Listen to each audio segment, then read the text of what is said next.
It is November 16, 2016. This is the Watchman News, and I'm Mike Callahan.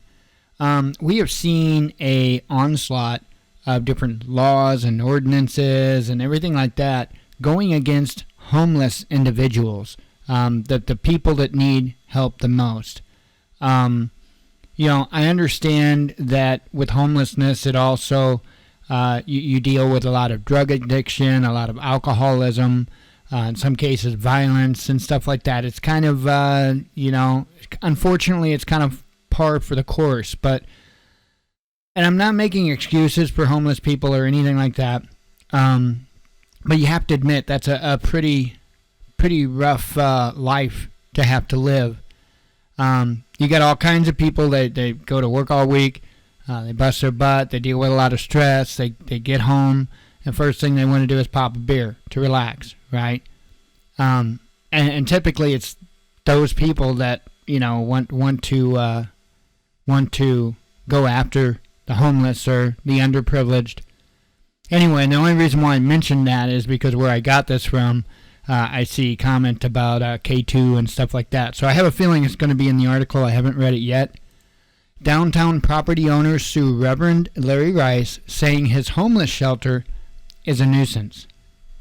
Downtown property owners have sued the Reverend Larry Rice, saying his homeless shelter is a nuisance, adversely affecting public safety and quality of life. Wow, I wonder if they thought for a moment about the quality of life of the homeless people. Anyway, I doubt it, but anyway. The suit comes a week after the city sent Rice a cease and desist notice saying he was operating his New Life Evangelistic Center at 14th and Locust Streets without a permit. Now, Reverend Larry Rice has had a lot of problems in St. Louis with keeping permits and playing games with the city and the county and all that. He's had a nightmare. Now, I have personally on one occasion met Reverend Larry Rice, and I really don't have a whole lot of good to say. I'll put it that way. And it was a service call. It was to do work for him. And I'll just plain out say it. The guy's a total jerk. He really is. And I'm not saying that towards me. I'm talking about how he was talking to, I guess it was his wife, and the employees and stuff like that. I don't know if he still got it, but he used to have it's like a TV station near Jefferson County, or Jefferson City, Missouri, just outside of Jefferson City, Missouri. That's where I met him at. Anyway, let me continue.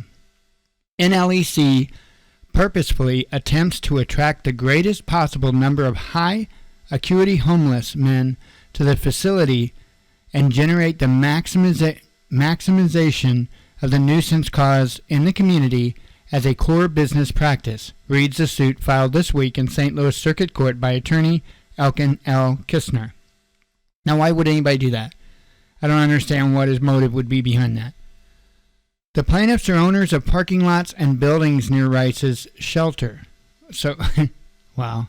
Rice's center was issued a permit for 32 beds in 1976, but it expired last year, and Rice argued unsuccessfully in court that he did not need to get signatures of approval from nearby residents before applying for a new permit. City leaders said Rice has been given adequate time to apply for a new permit, and that is why the notice was sent. Rice has 30 days to appeal and told the Post-Dispatch he would. He regularly shelters more than 200 people per night. NLAC tolerates and encourages repeated encampments of homeless people who effectively live on the sidewalks of Locust Street immediately outside NLEC. The suit says, which also references the more than 100 people who have overdosed on K2, a synthetic cannabis, most within a few blocks of the shelter. This epidemic of drug overdoses has caused an unprecedented level of chaos and panic in the community, reads the suit. Kistner said in the suit that within the last 12 months the shelter and the public ways abutting the premises have been used for various offenses including selling drugs, prostitution, public urination and defecation, vandalism, and stealing. The suit also alleges that NLEC refuses to work with police, city government, or the neighborhood. The shelter could abate the nuisance by reducing its occupancy, including the number of registered sex offenders who use NLEC as their address. The suit follows complaints from some residents who attended Monday night's Downtown Neighborhood Association, angered that Rice was allowed to speak at the meeting. See, the guy's not even allowed to speak? Really? What kind of world are we living in? And I don't like the guy. But, if people are accusing him of things, he has that right to face his accusers. He has that right to speak up.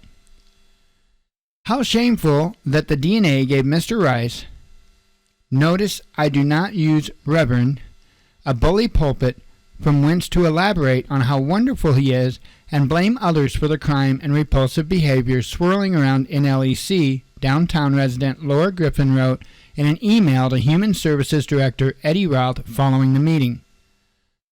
Rice told the Post-Dispatch last week that the city is harassing his shelter at the request of downtown residents like Griffin, who lives nearby.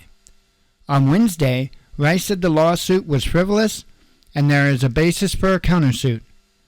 We're not going anywhere, Rice said Wednesday. I'm trying to avoid an all-out war downtown. Kistner said in the suit that his clients are entitled to damages, injunctive relief, and other equitable relief to abate the conditions and conduct alleged. No specific amount is requested. So they're worried, they're concerned. There's people that are using drugs down there. They're concerned about their safety, their well-being, the neighborhood. But they're okay if you give them some money. Basically, is what it amounts to. It's sad. Again, I don't like Larry Rice. I've met Reverend Larry Rice. I don't care for the guy. I'm sure, as with many televangelists, he's not necessarily probably all on the up and up. But you know what? I think they need to take all these people. I think they need to take anybody that's got a problem with the homeless shelter, and I think they need to make them spend a minimum of 90 days on the streets. Well, nothing. Just go grab your shopping cart and go. Seriously. Maybe then will people use their heads and not their butts to think.